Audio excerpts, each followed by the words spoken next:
Hi, everybody. I hope you had a great weekend. Yeah. My name is Georgia, and I am program manager for the Free Software Foundation, and I sort of oversee all of the doings of LibrePlanet, along with all of my amazing colleagues and a ton of wonderful volunteers. And I'm going to have a ton of people to thank later. But first, I want to introduce someone officially who you just saw. That was a little backwards, but I'm really glad to introduce this person who is giving our closing keynote, and very grateful to him for stepping in at the last second when Biella Coleman unfortunately had to cancel. We're hoping to have her another year. For many of you, Benjamin Mako Hill is a familiar figure. He's a social scientist, technologist, and activist, and he spent time studying here at MIT. He's also on the Free Software Foundation board, and he's an associate member, like I think many of you are, and I hope more of you will be considering becoming one after this event. And I think that's enough introduction. Mako. All right.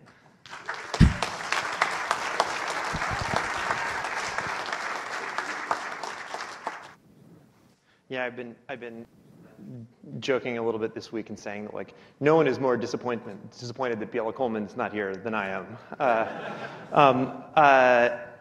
I just want to, like, maybe really quickly, just like, I also want to thank the organizers and everyone for putting on such a really fantastic conference, George, and everyone else. And all the amazing speakers for the really fantastic talks that we've seen, and all the attendees for being here. Thank you all for another. I've been to every LibrePlanet except last year, which I had to miss. And this is, I think, every year it just gets better, and this year is absolutely no exception. So thanks everyone for putting on such an awesome conference.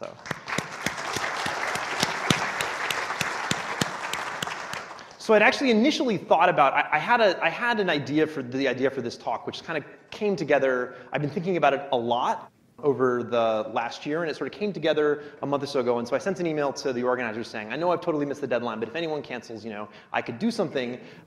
I was thinking maybe like in a small room where nobody was going to be there. And I think that although closing keynotes often try to, like, end on a high note, and I am going to try to do that, this talk is really about the thing that has me most worried about the future of free software. And I also want to say that these are new ideas. You're actually the first people outside of my research group who have really got to hear these things. And I do expect that, like most of the other keynotes, I'm going to be using up most of my time here in order to try to get through these things. But I really do look forward to carrying forward this conversation, in the hallways outside and online on Mastodon or whatever your sort of GNU social system is moving forward. So what I'm going to try to do here is sort of quickly introduce a story from my own research. As you mentioned, I'm a professor of communication at the University of Washington, and I'm going to talk about a piece of research, briefly, a little finding in a piece of research that I've really been thinking a lot about. I'm then going to try to expand, and it comes from some research I did about Couchsurfing and Airbnb. So pretty different, but maybe than free software, but I think that I'll try to explain how I think they're related. I'm then going to sort of try to explain that result by walking through a history of sort of digital commons and online collaboration in sort of three parts. In part one, we built a social movement. In part two, this social movement invented some new and really powerful forms of mass collaboration. And then in part three, we became sort of older and more mature, in good ways and in some maybe less good ways. And meanwhile, the proprietary world, those people that our movement was supposed to be fighting, learned actually a lot from us. I'm going to sort of try to end thinking a little bit about what that means for the future. But first, let's talk a little bit about Couchsurfing. So Couchsurfing is a website that connects people who need a place to stay with total strangers on the internet who they've not met, but who may have a spare guest room or a couch. Couchsurfing was created in 2003 as a nonprofit organization, and it recently has claimed to have somewhere in the range of 400,000 to 500,000 active hosts. That is to say, people who are willing to invite total strangers from the internet into their homes. I'm just out of curiosity, does anyone like last night stay in a house of a person they met on Couchsurfing? Is there anyone in this room who stayed on Couchsurfing last night? No. Has anyone ever done it? Like, not tonight? OK, a bunch of people. I have. There's this other website called Airbnb.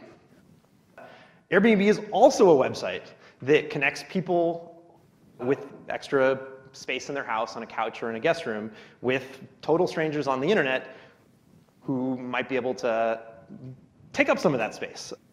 Airbnb was created substantially after Couchsurfing, and Couchsurfing was not even the first website that did this. But Airbnb was created in 2008, about 5 years afterwards, and the numbers that I found, which are actually almost 2 years old, suggest that it had somewhere above the range of 2 million people who are hosting their couches and guest rooms or whole apartments on Airbnb. How many people stayed in an Airbnb last night? Whoa, a lot. How many people have ever stayed in an Airbnb? Like, it seems like most of the room. OK. All right. Now, although Couchsurfing and Airbnb have very similar kind of like high-level goals, they're both like in the same business of connecting strangers with extra room to strangers who need some space to put themselves for an evening. They are critically different in one fundamental aspect, which is probably clear to everyone here, which is that Couchsurfing explicitly bans the exchange of money. You're not allowed to pay for it. But on Airbnb, you're allowed to pay for it. In fact, you're not allowed to not pay for it. Airbnb is a market. Couchsurfing is a cooperative community. It's a commons for hospitality, right? On Couchsurfing, people can give and take hospitality freely, but you can't sell it. And on Airbnb, it's a market. It's people selling hospitality in the same way that you might sell something on eBay. I mean, it's different in the sense that it's hospitality. It's not run exactly like a hotel, but they're kind of in the same sort of business. Now, I want to reflect a little bit, go back to reflecting a little bit on how similar these things are.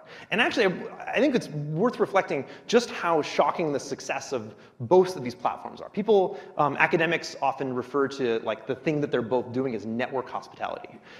And I think that the success of network hospitality more broadly is actually really shocking. Can you imagine if I told you all, or maybe almost anyone else 20 years ago, that literally millions of people would be sleeping in the homes of total strangers that they had never met, and except that they just interact with them on the internet?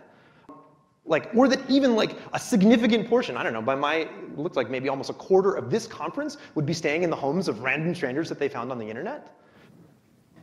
It seems to me it couldn't have happened 20 years ago, and it would have been unbelievable if you'd suggested that it could. And the reason that it's happening now is because there have been a series of real innovations, some of them social innovations, some of them technical innovations, that were created by Couchsurfing and by Hospitality Club, which came before it, and a series of other projects, and that have been which have been adopted by Airbnb and others. So here's my Couchsurfing profile. I actually am on both, and this is my Couchsurfing profile. And we can walk through some of the innovations that allow people to trust random strangers, even random strangers like me, enough that they're willing to invite me into their home or stay in my home. You can see that I've uploaded a picture. In fact, I've uploaded lots of pictures. There's 7 or 8 of them up there. I have a long description of all of my interests. There's this page that describes a bunch of verification, including that they've verified my address and so on and so forth. But the real kicker, the real reason this works, is not because I put lots of pictures up there. It's because there are tons and tons of references. I have 28 references, all of them positive, not bragging, just saying, from people who have stayed in my house or have hosted me in their homes and have written sometimes pretty long descriptions saying things like, spending time at this place was such a blast, Mako are so great, amazing people. Again, not bragging, that was their words. And if you don't believe them, you can click through on their profiles, and you can see all the references that people have left them, and so on and so forth, right? There's this system of generalized trust that can be built through this system of references. And it may seem obvious now, but this that reference system and these pieces that have been put up there are the technological and social infrastructure that makes staying with random strangers that you just met on the internet, or in fact have never met on the internet, or never met except on the internet, possible. So this is my Airbnb profile. It looks, I'm going to go back and forth. It looks very similar. Not just superficially, right? It has all the same things. It has photos, descriptions of my interests, it has some verifications of things like my location, and it has, critically, that network of references, right? That you can click through and see about them, right? And they're also positive on Airbnb, all my references. Not bragging. Airbnb was founded 5 years after Couchsurfing, and it took the tools that had been developed, which are sometimes even hard to see as innovations, but took those tools and put them to work in a market-based context. Airbnb's success is built on the fact that it adopted a set of innovations created by a non-commercial, socially produced commons and put them into action in a market. Okay, so this is the thing that made me, this is the thing that's made me worried. This is a graph from the paper. And the paper was led by a really smart graduate student at the University of Minnesota. His name is Max Klein. You should look up his work. And you can look at this paper. The paper's online. This graph very roughly shows the number of kind of verified hosts on both sites, Couchsurfing and Airbnb, based on the time that they created their accounts. And what you can see is that although Couchsurfing is much older than Airbnb, it appears to have reached a period of maturity in the sense that it's started declined in the number of signups at about the same time that Airbnb's exponential growth, or meteoric growth at least, began. And it was tempting for me when I first saw this graph to be like, oh no, Airbnb has just killed Couchsurfing, or something like that. Because after all, you can only host one person on a couch on a given night. I mean, well, yes, you can only host one person on a given couch on a given night. And I think that given the option of, pre-2007, your option was doing it for no money or not doing it at all. And after 2007, you can now sell that thing that there wasn't a market for before. And this has happened. This has absolutely happened. In our paper, we actually talked to a lot of people who used to host on Couchsurfing, and now that Airbnb is around, they never do. But I think that it seems clear to me, and this is mostly just intuition, is that most of the people, the vast majority of people hosting on Couchsurfing, on Airbnb, would never have hosted for free on a site like Couchsurfing. The bigger takeaway is not about Couchsurfing's decline. It's actually about this incredible growth of Airbnb, which was facilitated by the adoption of these innovations from Couchsurfing. Before 2007, when Airbnb was created, we thought that the only way to get people on the internet to open up their homes to strangers at scale was to do it in a commons. It was the only way we knew how to do it.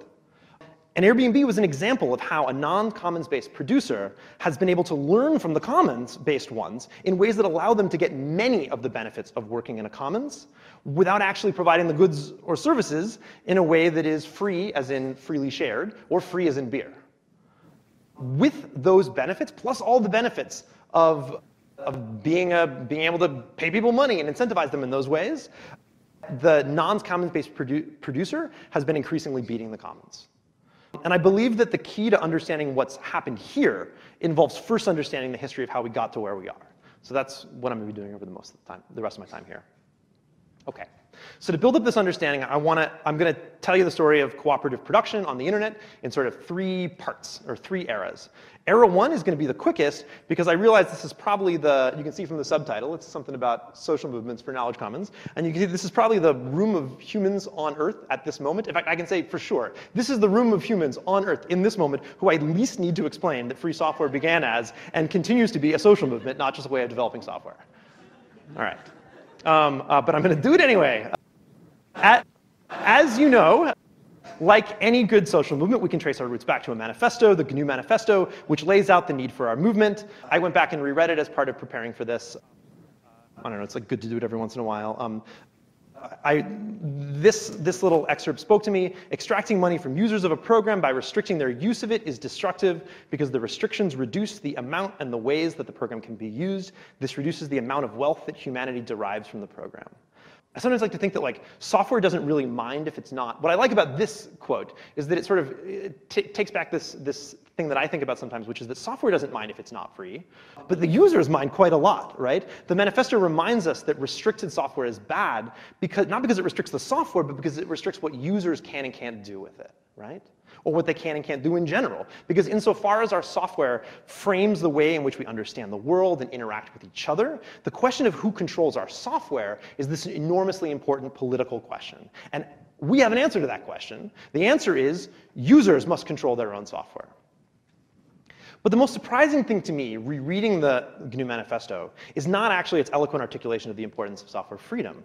The most surprising thing to me was the fact that it seemed to assume that GNU would be built more or less in the kind of centralized old way that proprietary software was being built at the time. Here's a quote. RMS wrote, "I have found very many programmers eager to contribute part-time work for GNU. For most projects, such part-time decentralized work would be very hard to coordinate. The independently written parts would never work together." The GNU Manifesto voices real skepticism about part-time work and decentralized collaboration. It talks about how, because Unix is split up into little pieces, you could decentralize it in that way. But it's not. But I think it's actually pretty striking, given everything that's happened subsequently. And it's not just that we didn't realize that developing software in freedom could be easier or better. We assumed that it would be at a disadvantage to proprietary software. It says, this is in sort of this kind of question and answer section at the end. It says, when answering the question of won't programmers starve, it says, the real reason programmers won't starve is that it will still be possible for them to get paid for programming, just not paid as much as now.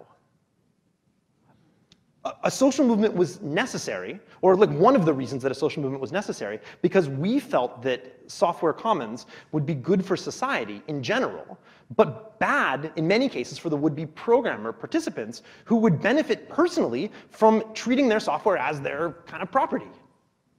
We built our software and created free software and created new ways of producing free software because when we thought it was going to be worse. And when we thought we were going to get paid less. At least some of us did. I mean, I won't even count myself. I wasn't around then, but some of us did. Now, by the mid-90s, we realized that we'd been wrong about getting paid less and about being less effective. We discovered that building software in freedom was not just as good or as doing it in the bad old way. We'd actually found that in many cases it was better. Most strikingly, the free software movement and the free culture movement, which it inspired, could claim responsibility for the two largest and most important products of mass collaboration in history. Our friends, GNU Linux, which by 2004 or so we could say, had destroyed $1 billion industry producing operating system software for servers in a decade or so. And at that point, Wikipedia was already the largest, most comprehensive, and highest quality encyclopedia in history, and the 5th or 6th most visited website in the world. And there was no firm or market, no single firm or market behind either one of those. And as an academic who was sort of at that point kind of going back to graduate school, I would hang out these economists, and they were all just beside themselves, because they couldn't figure out for the life of them what had just happened. All right, so I'm going to introduce you to my favorite economist. My favorite economist, this is Fabio Landini. He doesn't know I'm doing this.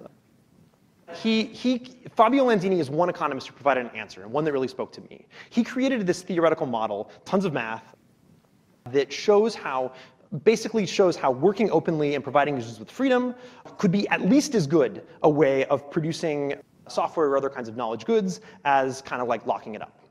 So there are these two ways that can work. But the most critical problem for Landini and his theory was explaining why, once you'd created one of those models, right? Once you'd created the proprietary system, why on earth would anyone go about trying to discover the other method, which could be as good, but which, or even better, but which would be worse until you figured it out? And if you already know how to develop proprietary software in a way that's profitable, why would you take the time to go do the very costly thing of trying to discover this new and potentially better way? And Landini could only explain the emergence of a better model driven by freedom if there were a group of people who were motivated to put time and energy into innovating and experimenting when it wasn't better.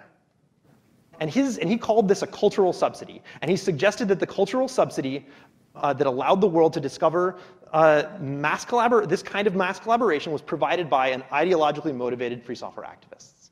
That it was a bunch of people like us in this room who were willing to like spend our time working on this in a way that built not just great software, but also built new ways of producing software that we thought were going to be worse, or at least not better, but which turned out, and when we thought we were going to get paid less, but in fact were really great.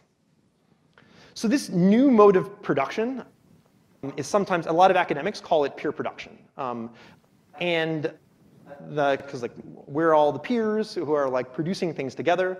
The term was coined by Yochai Benkler, who was actually one of my mentors. He's at Harvard Law School. And he basically coined this term as part of describing a theory that suggested that new information technology, like the internet, had driven transaction costs super, super low. And transaction cost just means like if I want to do a thing, like write a piece of software, the transaction cost is like all the stuff other than actually just producing the piece of software that goes with it, right? And the idea is that communicating with people costs a lot, but the internet made it cost much, much less. And because those costs went down, it became possible for people to sort of make these mass aggregations of many small contributions from lots of people who were maybe only a little bit motivated, right? Because they weren't getting paid in many cases. And that they could, as a result, work in commons that were governed very differently, right? And so that was the concept of peer production. The argument Benkler argues is this new form of collaborative production that could exist outside markets and firms.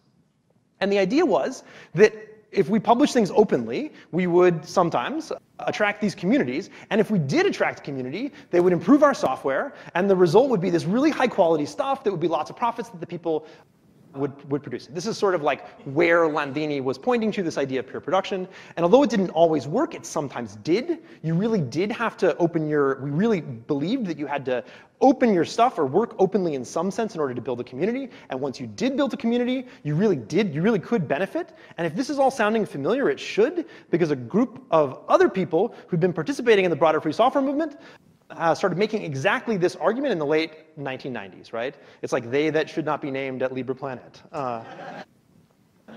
Seriously though, peer production lies at the heart of the argument for the open source argument, right? The mission statement for the Open Source Initiative lays this out very clearly. It says open source enables a development method for software that harnesses the power of distributed peer review, transparency of process. The promise of open source is higher quality, better reliability, greater flexibility, lower cost, and an end to predatory vendor lock-in. That's the promise. And the really big success stories of free software have all been driven by peer production. At least late. This is the 2010, LibrePlanet 2010 t-shirt, right? I was really looking for this t-shirt before I left, and I couldn't find it, because I was hoping to wear it in the talk. These are the poster children of free software. And I know everyone's here like, is that name the logo game? But the poster children of free software and their success are due to the kind of massive collaboration, self-direction, self-governance, and collaborative social production that Benkler was talking about. And free software has inspired the world. It wasn't just software and encyclopedias. This is a little, infographic put together by the P2P Value Project, which describes it's amazing what you can do with open collaboration. In addition to the ones that we all know about, there's WikiHow, which is great how-to guides. There's OpenStreetMap, which provides maps. There's P2PU, which is educational resources, FLOSS manuals. I mean, you can look at the LibrePlanet program and look at all these projects that are part of this big world that have been people inspired by free software directly or now indirectly, and really taken advantage of this kind of peer production. Yesterday, Public Lab joined a long list of organizations that have been given the free software award for social benefit, and include Wikipedia and Creative Commons and lots of other organizations who have really sort of extended the free software model. In many cases, it extended the idea of this like cooperative production towards the production of other kinds of things. There are literally thousands of other examples.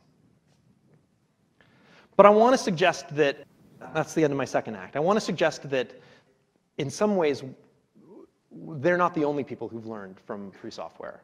That in fact, market players and many people who had no interest in freedom have been very inspired by peer production as well. And our movement is still coming to terms with the result. This has happened in a few different ways. In the simplest form, large firms have used inner sourcing to adapt technological and social infrastructure. You can think of version control and open bug tracking and patch review and all these sorts of things. all the tricks that make pure production work to create software that is either kind of free but only distributed within a company, or maybe proprietary software that's developed within the boundaries of the firm. This is a book by Andrew Oram, who's been coming to LibrePlanet for almost as long as I have, and who led the work on the command line book that also had a thing on the program yesterday. And I think that Andy definitely understands free software and is committed to our project, but also understands well enough that the things that we can do don't just work for us. They can work for lots of other people as well. People who are building free software and people who aren't.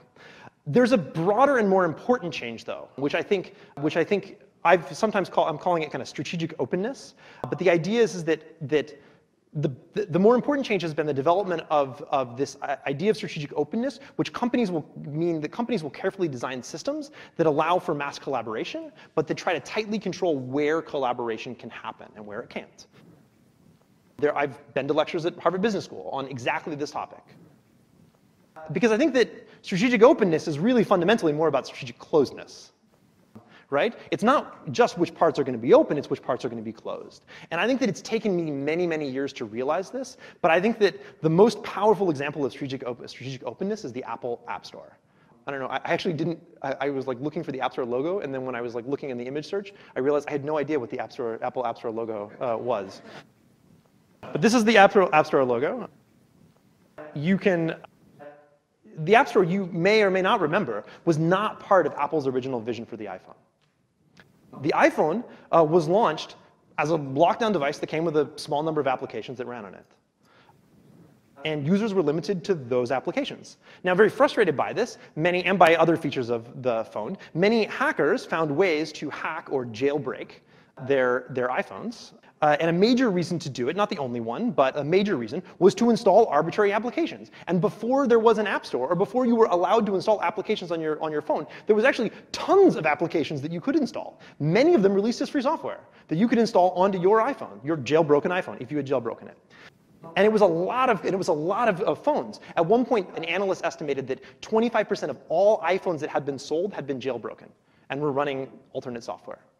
Now, in this early period, as I suggested, there were many of these unauthorized pieces of software. And Apple didn't like this. But they also saw the power of that kind of forced open to them platform. After an extended game of threats and attacks, Apple decided that they were going to allow users to continue using apps, but they were going to require that they went through an Apple-controlled gatekeeper. And that Apple-controlled gatekeeper was the App Store. The business brilliance of the App Store is that it effectively decentralized production. Anybody can create apps, while placing Apple in this very uniquely powerful position of capturing all the value and controlling all the users. Strategic openness and strategic closeness. Over 2 million apps in the App Store have now been downloaded something like 130 billion times. The App Store is not free software, and it's not pure production. But it supports a software ecosystem whose value flows from the kinds of mass aggregation of many small contributions of many people who in large part are doing it outside of their jobs. And it is, in this sense, quite a lot like, and has learned a lot from, peer production in many ways. And I have seen people at Harvard Business School teaching about the App Store and its value while referring to things that we have done in the free software community. They've learned from us. The App Store model, more than anything that came before it, was a discovery how big companies could benefit from finding something that looked like pure production or open source without having to get their hands covered in freedom.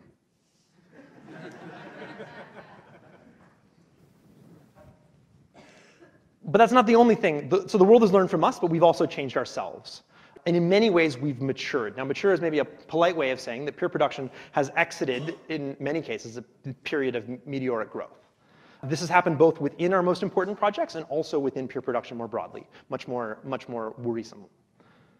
This is a graph of the number of active users on Wikipedia, and it looks. I mean, every time I see this, I'm just blown away. There was a period until about 2007 of like what really is close to exponential growth, and then it's like you hit a brick wall, and then there's been a slow decline in the number of active editors ever since. And it's continuing to go down. But that's just Wikipedia.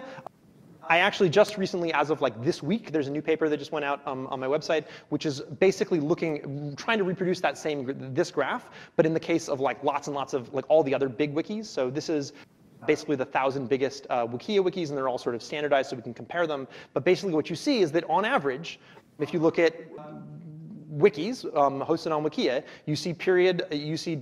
they start at different times, but there's a period of growth over a period of 4 or 5 years, and then there's a period of stabilization and slow decline.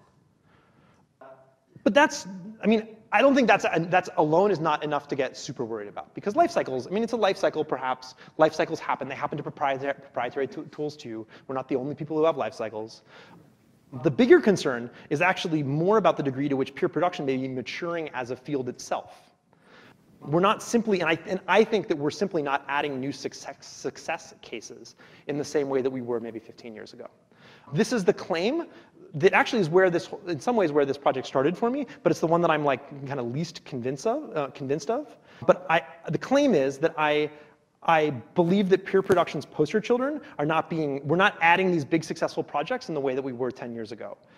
The Linux kernel project is now, I guess, becoming quite old in software terms. Apache was created in '95, Wikipedia was in 2001. It's very hard for me to think of many big successful peer production projects that were created after, I don't know, the Apple Appstore was created in 2008.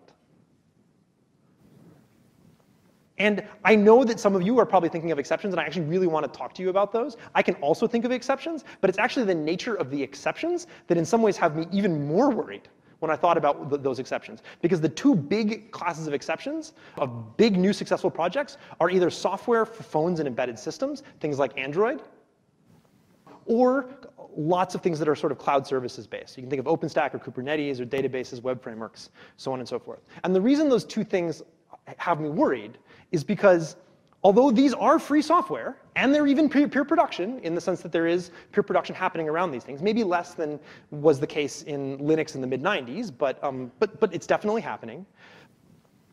They're both driven by firms who are engaging in a kind of strategic openness that involves the software being released freely and even distributed freely. But in both cases, it's companies that are developing and deploying software where the companies who are developing and deploying the software get the freedom, and the users, the end users, do not. And this happens in, I think, 3 distinct ways. It happens either through non-copyleft licenses, in the sense that a lot of these new tools a lot of our more recent success cases have been things under copyleft licenses, where when these things are distributed, they're distributed in binary form, and there's no requirement that the companies or interest in the people who are distributing it in providing source code or the ability to change the devices. It happens through, this happens a lot with embedded systems. It happens with lockdown devices that mean that users very often can't modify the software itself. So even if you have the source code to your phone, if it comes down with some sort of like DRM, that means you can't reinstall the modified version, your freedom as a user is very low. The person who wrote your software has lots of freedom to pull things from other places, but you as the user don't. And in the case of web services, software is not even running on your computer. And RMS talked about this yesterday, right? Like, the software runs on someone else's computer. They have the freedom to change it and to pull in things, but the users of that web service have nothing, or very little. Now, this is absolutely better. I'm not complaining that Android or OpenStack are like free software. It's not better that they would be proprietary. Certainly for the sake of the companies that are building them, the phone manufacturers, they have all the freedoms that we care about. But I think we need to recognize as a community that the users of both systems are almost universally and totally unfree. Android and OpenStack are not unambiguous victories, and lots of projects in Kubernetes, we can go down the list, are not unambiguous victories for software freedom, at least not for most of their users. They are examples of how paths to success, like free licensing, that may have signified a major victory 2 decades ago, are decreasingly often doing so. So that's very bad news, I think. While we've matured as a movement, our opponents have found ways to benefit, right, from the kinds of mass collaboration that used to be something that only we could do, but now they can do it too. And they're really good at it. And they're using it to basically work against our goals. And they're doing it in ways that provide freedom and benefits and freedom to themselves, but not their users. So that's the bad news. There is good news. Good news, too. The good news, and it comes in a few different ways. The first piece of good news is that peer production is still strong. This talk is not about how peer production is dead, or that open collaboration is dead, or that it's not working for us. It's actually working really well.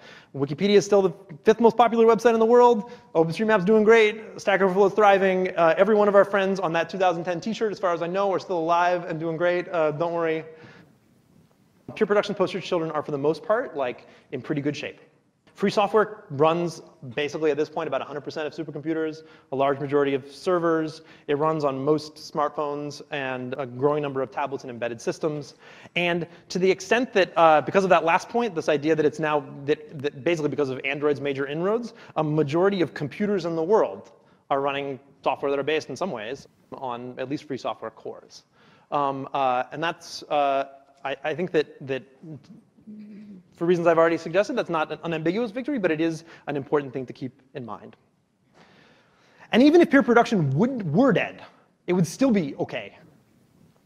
Because although most free software projects' successes are examples of peer production, most of our greatest successes are examples of peer production. Most of our projects are not. At a previous talk at LibrePlanet, I played this game where I asked people to guess the median number of contributors to a free software project. The answer? 1. All right, good. People paid attention. The median is 1, a single person. The top graph is taken from SourceForge, but you get similar patterns from GitHub or GitLab, any big sort of population of free and open source software projects. The bottom graph is from Wikia, where the median is 5, so 4 of which are bots, probably. It's a joke, but it's actually also true. The vast majority of free software projects, the vast majority of wikis, the vast majority of information commons, even the successful ones, are not peer production because they're just not collaborative. And I used to think that that was very depressing news. I think the first time I presented it here, I presented that as very depressing news, but I've really come to terms with it. There's this really great book, which I've also kind of come to terms with. I used to think that like the design was like super, like, it's called Internet Success, and all the ones and zeros, but I actually like really am like into the retro thing now. This is an excellent book by Charlie Schweik and Bob English, who are they both teach at the University of Massachusetts. And what they suggest is that even if you build a set of the most successful examples of free software commons, projects that have been released repeatedly, downloaded lots of times, the median number of contributors to those projects is 1, or maybe 2, depending on how you count. They're entirely uncollaborative, and that's great news, because it means that we don't need peer production to create real value for lots and lots of people. But despite that good news, and I understand that that one maybe didn't seem exactly like it is good news, I think. And despite our positions of strength, the challenges that I've laid out are, I think, really, really enormous. The implications of new forms of strategic openness means that many of our greatest achievements of late come with asterisks. For example, our rapid dissemination through Android, like a free software's dissemination through Android, comes the expense that I've already talked about, that the practical impact of freedom on most of the users, if not 0, is probably pretty low. Lots of people are using free software, and not a lot of freedom in many of those cases. What I'm suggesting today is that something that I've not heard people talking about in our movement, but I think that we really need to know and think about and come to terms with. Because and that is that the opponents of software freedom have co-opted our most effective weapon, which is to say cooperative production. And they are now using it to more effectively subjugate users. They haven't completely co-opted it, and they probably never will be able to completely co-opt it. But mostly. And in many places, like the example of Airbnb, because they have lots of resources and additional incentives that we don't, they're going to be able to use that weapon more effectively than we likely ever will be able to. In the very best case, we've got to come to terms with the fact that our opponents now have the power of online distributed collaboration too. The upside, I suppose, is that things are not really any worse than they were in 1990. We fought then, and we'll fight now. The most important implication, I think, is that given this new reality, we need to start thinking about strategy and maybe acting differently. And this is, again, me just talking here. I'm not like laying out. I'm on the FSF board, but I haven't talked to anyone else on the board about this. These are just my ideas. But I've come up with a set of implications as sort of a first stab of things that we might want to consider. The first thing is that I think our advocacy needs to focus on inherent benefits of working in freedom. This will be the least controversial in this crowd, I think. We need to remind people that, what is strategically closed about their strategically open systems. In that open source definition, it's almost all wrong. I've spent my career showing that like almost everything in the open source initiative's mission statement was wrong, except the last bit. The end of predatory vendor lock-in is in fact a benefit of freedom. We need to refocus on advocacy that's built around the benefits of living in freedom. Now, I'm absolutely not suggesting that we talk about things in terms of open source for many reasons, but we can build on the one thing they did get right, which it turns out was something we've been saying the whole time anyway. All right, so that's the first. The second thing is that I think we need to shift our advocacy away from firms and companies and where unfortunately is the place that we've had the greatest success, and towards users. And this marks an enormous challenge because this is something we've historically been incredibly bad at doing. Deb Nicholson's talk yesterday, opening the whole thing, was about broadening participation and touched on these issues in depth. And I think we need to listen to Deb and many other people who are talking about this.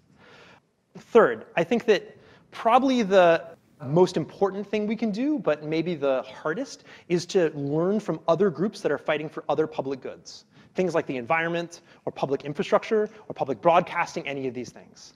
Because fighting for a public good is always hard. It's always hard. You have to try to convince people to protect a thing which everyone can benefit from, in which you have all the problems of free rider problems in the sense of people trying to pollute things or people trying to close things off. I think that we will need to, like these other organizations, rely on what you might think of as more traditional strategies for providing public goods. That includes things like working with governments and engaging in lobbying. It's not a thing we've done a lot of, but it's something which I think we need to think a lot more about.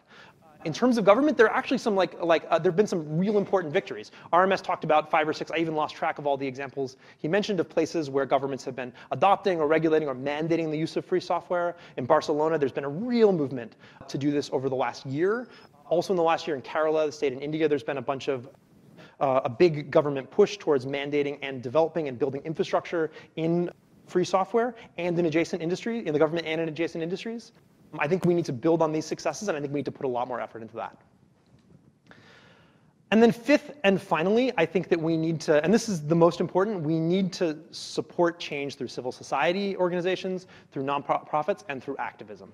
This will probably include building new and broader coalitions with organizations that in the past we might have been a little bit worried about working with. It will mostly involve supporting nonprofits who are already active in this space. The FSF is the most notable and most important, and I'm not just saying that because I'm on the board. We need to support the FSF more now than we have at any point in the last 20 years.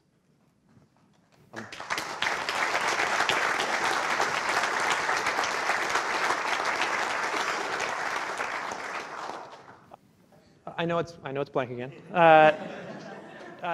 2 decades ago, according to Fabio Landini, 2 decades ago, due to the hard work of our movement, we put ourselves in a position, a truly incredible position, where a bunch of people who did not share our values, a bunch of big companies who did not care about freedom, were basically out there achieving many of our greatest victories for our ideals. If what I'm saying today is right, and I'm not 100% sure about it, but if it's right, I think that we're not going to be able to count on this as much in the future as we have in the past. Our most effective allies, who it turns out who never really shared our goals anyway, and we knew that, and RMS always kept telling us to warning us about them. It turns out they aren't our allies anymore, or at least not as much, and they're not going to be carrying our fight with us into the future. What that means is that more than any point in the last 25 years, the success of our movement is going to depend on the work of the people who are committed to software freedom, you all, and not enough people outside of this room.